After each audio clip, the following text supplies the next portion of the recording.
የኢራን መርከቦች አሜሪካ የጣለችውን እግድ ጥሰው እያለፉ መሆኑ ተሰምቷል። በአስገራሚ ጥበብ በሆርሙዝ እየተላለፉ ነው የተባሉት የኢራን መርከቦች ጉዳይ ዓለምን ጉዳስ ብሏል።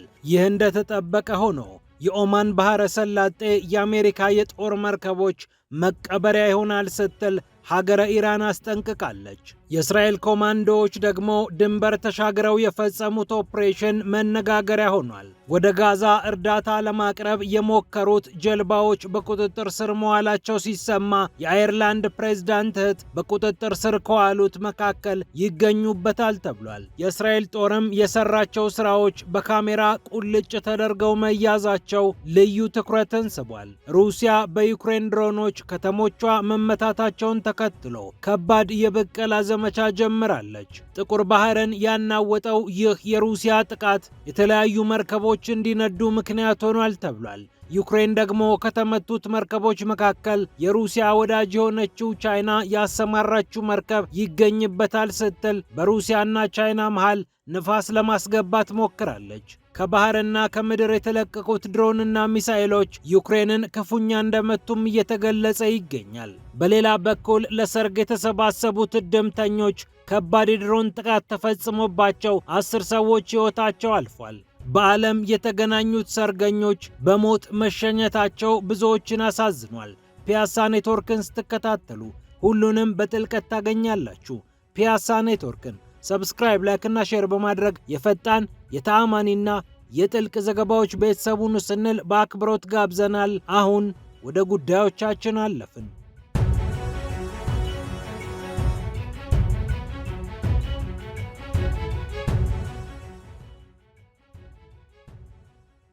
ኢራን አስጠንቅቃለች። የኦማን ባህረ ሰላጤ የአሜሪካ የጦር መርከቦች መቀበሪያ ይሆናል ስትል ነው ኢራን ያስፈራራችው። መካከለኛው ምስራቅ በዚህ ሁኔታ ሊቀጥል አይችልም፣ የኢራን ትዕግስትም ተሟጧል ብለዋል የኢራኑ መሪ ሞጅታባ ኻሜኒ አማካሪ የሆኑት ሞሰን ሬዛይ ናቸው። የኢራንን ማስጠንቀቂያ ለመላው ዓለም ያሰራጩት ትዕግስታችን እየተሟጠጠ ነው፣ መርከቦቻችንን እንዳናንቀሳቀስ የተደረገብን ነገር ከቀጠለ የዓለም ኢኮኖሚ የበለጠ ጉዳት ውስጥ እንደሚወድቅ ሁሉም ይወቅ ብለዋል ሬዛይ። የአሜሪካ ጦር ያስቀመጠውን እገዳ ማንሳት አለበት፣ ካልሆነ ግን በኦማን ባህረ ሰላጤ ውስጥ መርከቦቹ ይቀበራል ብለዋል። የኢራንን አብዮታዊ ጦር በአዛዥነት ያገለገሉት ሞሰን ሬዛይ ሁኔታዎች በዚህ ከቀጠሉ ኢራን ራሷን ለመከላከል እንደምትገደድም አንስተዋል። የአሜሪካው ፕሬዝዳንት ዶናልድ ትራምፕ ሰዓት ሄዷል፣ ጊዜ የላችሁም ብለው ኢራናውያንን ማስጠንቀቃቸው የሚታወቅ ነው። እርግጥ ነው የአሜሪካ ጦር የኢራን መርከቦች እንዳይንቀሳቀሱ እገዳ ቢጥልም የኢራን መርከቦች ግን የተለያዩ ጥበቦችን ተጠቅመው ጭነቶቻቸውን ይዘው ከሀገራቸው ወደቦች ተነስተው እየወጡ ነው ተብሏል። ታንከር ትራከርስ .com እንደዘገበው የኢራን መርከብ ጋዝ ጭኖ ካርግ ከተባለችውና አብዛኛው የኢራን ነዳጅ ከሚቀመጥባት ደሴት ተነስቶ መጓዙ ተሰምቷል። ለ2 ሳምንታት ያህል ድምፁን ያጠፋው ይህ መርከብ ህንድ ጠረፍ አካባቢ ታይቶ እንደነበር የሳተላይት ምስሎች አረጋግጠዋል። ታንከር ትራከርስ .com አጣራሁት ባለው መረጃ መሰረት ይህ መርከብ የኢራንን ነዳጅ ይዞ ወደ ሌሎች ሀገራት ተጉዟል። መርከቦች እርስ በርስና ከሌሎች ከሚመለከታቸው አካላት ጋር ለመገናኘት የሚያበሩት የመገናኛ ቴክኖሎጂ አለ። AIS ይባላል። አውቶማቲክ አይደንቲፊኬሽን ሲስተም።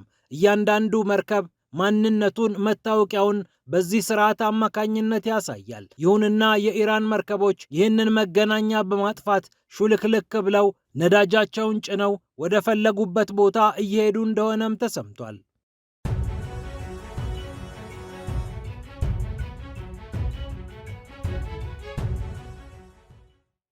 ከዛው ከመካከለኛው ምስራቅ ሳንወጣ የእስራኤል ኮማንዶዎች ወደ ቆጵሮስ ድንበር ተጠግተው የፈጸሙት ኦፕሬሽን ብዙዎችን እያነጋገረ ይገኛል። ወደ ጋዛ ሊገባ የነበረውን እርዳታ ለማስቆም ነው እነዚህ ኮማንዶዎች የተንቀሳቀሱት። የእስራኤል ባህር ኃይል ወደ ጋዛ እርዳታ ለማስገባት እየመጡ ያሉትን መርከቦች የማስቆም ኃላፊነት ወስዶ እየሰራ እንደሚገኝ ይታወቃል። ወደ 50 የሚሆኑ ጀልባዎች ናቸው ዓለም አቀፍ እርዳታ አሰባስበው ወደ ጋዛ ሲተሙ የቆዩት። ታዲያ በምዕራብ ቆጵሮስ አካባቢ በደረሱበት ሰዓት የእስራኤል ባህር ኃይል ያሰማራቸው ኮማንዶዎች ድንገት በጀልባዎቹ ላይ ዱብ ዱብ ብለው ወረዱ።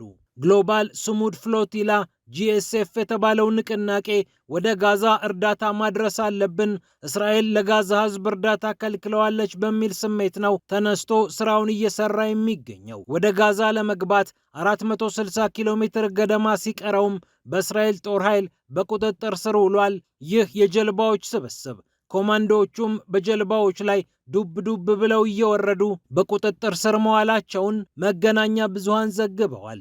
ቢቢሲ ያረጋገጠው አንድ ምስል እንደሚያሳየው የእስራኤል ኮማንዶዎች በጀልባው ላይ ሲሳፈሩና ጀልባውን በቁጥጥር ስር ሲያደርጉ ይታያሉ። ለአሸባሪው ሐማስ እርዳታ ለማድረስ እንጂ እውነተኛ እርዳታ ለማድረስ አልተንቀሳቀሱም የሚሉት የእስራኤሉ ጠቅላይ ሚኒስትር ቤንያሚን ኔታንያሁ እንዲህ አይነቱን ንቅናቄ ሲኮንኑት እንደኖሩ ይታወቃል። በቅርቡም 21 የሚሆኑ ጀልባዎች በቁጥጥር ስር መዋላቸውና 181 የሚሆኑ አክቲቪስቶች እንደታሰሩ የሚታወቅ ነው። አንዳንዶቹ እስራኤል ተወስደው ተጨማሪ ማጣራት ተደርጎ ተለቀዋልም ተብሎ ነበር። ይሁንና አክቲቪስቶቹ አሁንም አላረፉም። ዓለም አቀፍና ታዋቂ አክቲቪስቶች ጭምር የተሰባሰቡበት ይህ ንቅናቄ በጋዛ እየተሰማ ያለው ሰቆቃ ባሳሰባቸው ሰዎች የተሞላ ነው። እስራኤል ግን በጋዛ ያለውን ችግር አጋኖ ለማቅረብ የእስራኤልን ስም ለማጥፋትና ሐማስን ለማገዝ ካልሆነ በስተቀር እንዲህ አይነቱ ትርምስ አያስፈልግም ትላለች።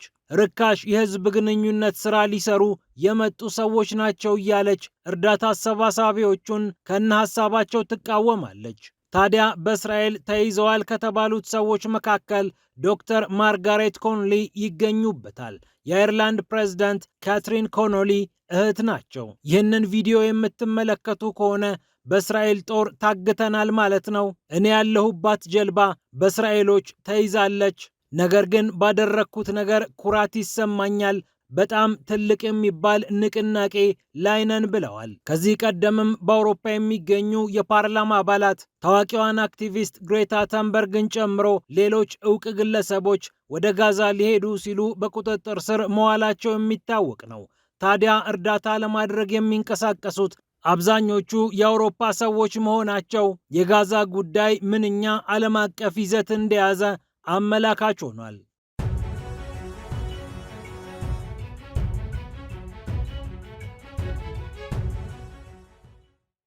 በሌላ በኩል ሩሲያ የበቀል ዘመቻ ጀምራለች።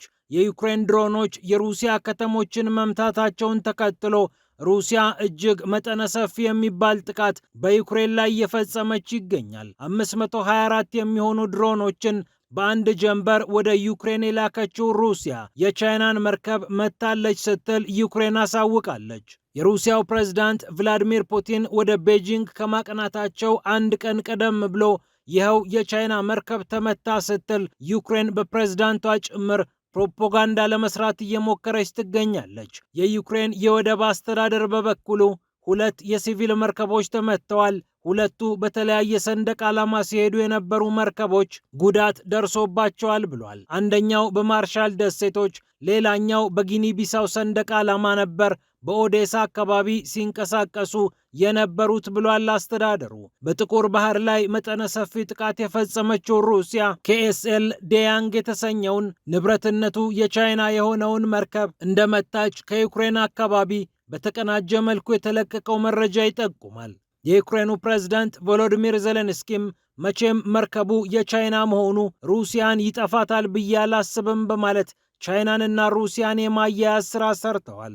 ሺና ፑቲን ከመገናኘታቸው በፊት ይህ ጥቃት ተፈጸመ መባሉ የሁለቱን መሪዎች ግንኙነት ለማቆርፈድ ዩክሬን አጋጣሚውን ልጠቀምበት ያለችም ይመስላል። ለዚህም ይመስላል ዜሌንስኪ ቻይና የሚለውን ስም ደጋግመው የጠሩት። ከምድርና ከባህር ተለቀዋል የተባሉት የሩሲያ ድሮንና ሚሳኤሎች ዩክሬንን ክፉኛ እንደመቷት አልጀዚራን ጨምሮ የተለያዩ መገናኛ ብዙሃን ዘግበዋል። ታዲያ ተመታች የተባለችው የቻይና መርከብም ገና ብረት ለመጫን በዩክሬን ወደብ ላይ መልህቋን ልትጥል ነበር ተብሏል። በዚህም ምክንያት የከፋ ጉዳት ስላልደረሰባት እንደተንቀሳቀሰች እየተገለጸ ይገኛል። ዩክሬኖች ደግሞ የተመታችው መርከብ ይህችን ትመስላለች በማለት ምስል ለማሰራጨት ሞክረዋል። 524 ድሮኖችና 22 ሚሳኤሎች፣ ባሊስቲክ ሚሳኤል እና ክሩዝ ሚሳኤሎችን ጨምሮ ከሩሲያ የተወረወሩ ተወንጫፊዎች መሆናቸውም ተሰምቷል።